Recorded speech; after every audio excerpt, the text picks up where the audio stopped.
by acknowledging His Excellency the Vice President, and also to thank the Honorable Minister of Interior for inviting me to this very important conversation.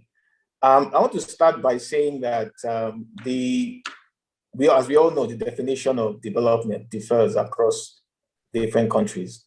And of course, your focus on development will determine determine your strategy, which is also determine what you target, which is also determine what you track.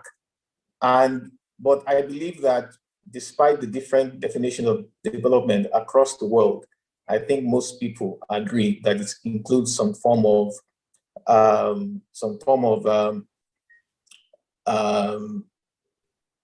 systems involving physical and institutional infrastructure that defines what we see as a modern economy. So you have things that include some form of productivity-driven economic growth, institutional development and growth, some form of improvement in administrative procedures, which are designed in accordance to some rules and procedures that make sense. And at the same time, targeted measures to enhance welfare of individuals in the country.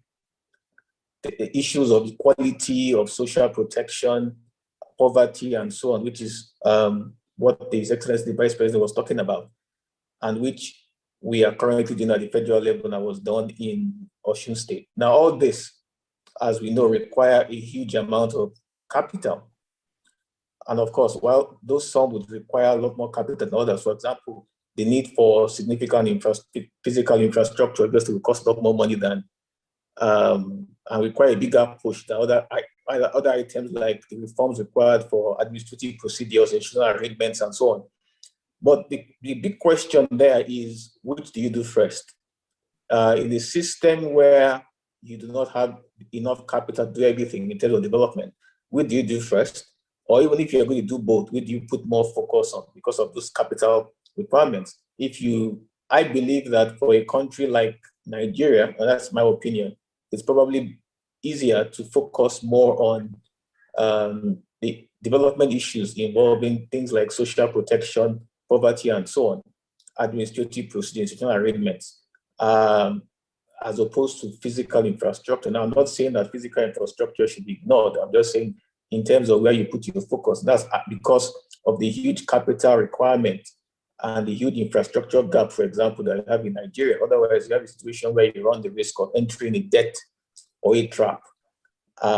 So this conversation about what the focus should be, or the sequence, what do we do first, or how do we do it as far as pushing development, is one I think we have not fully agreed on as a country, given the way our economy and our country is currently structured. The role of the private sector as well. Now, government is definitely, while government is not expected, I don't believe government is expected to provide all those services that are required to lead development.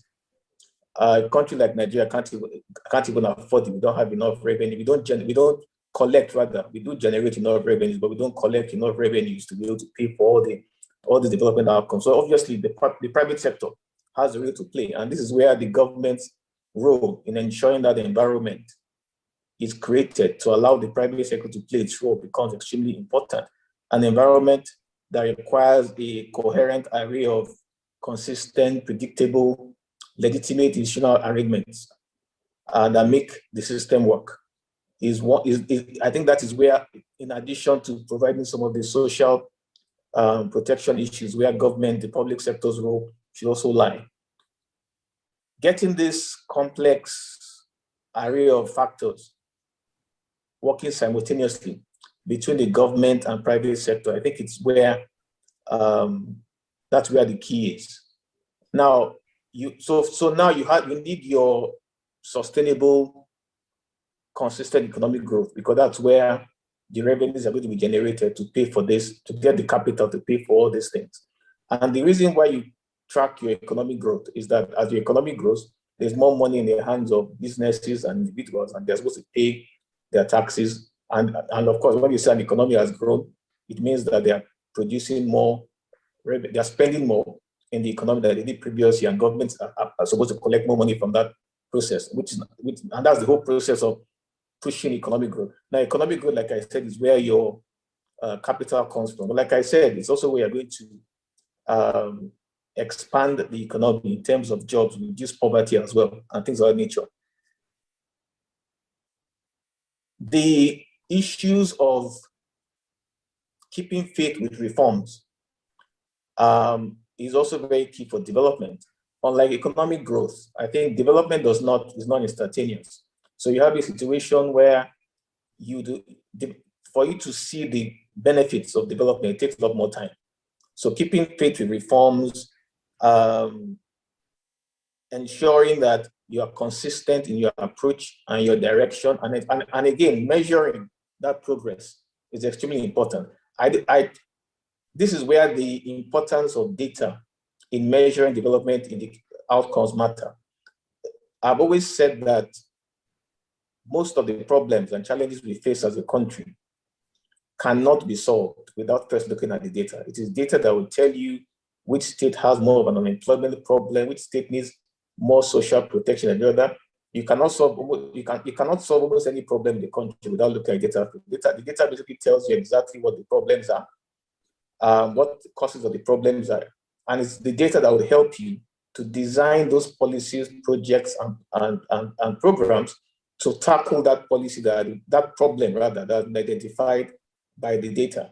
By looking at that data, you know what the problem is. You design your policies based on evidence, and then you measure the consequences or the results of implementing that policy over time.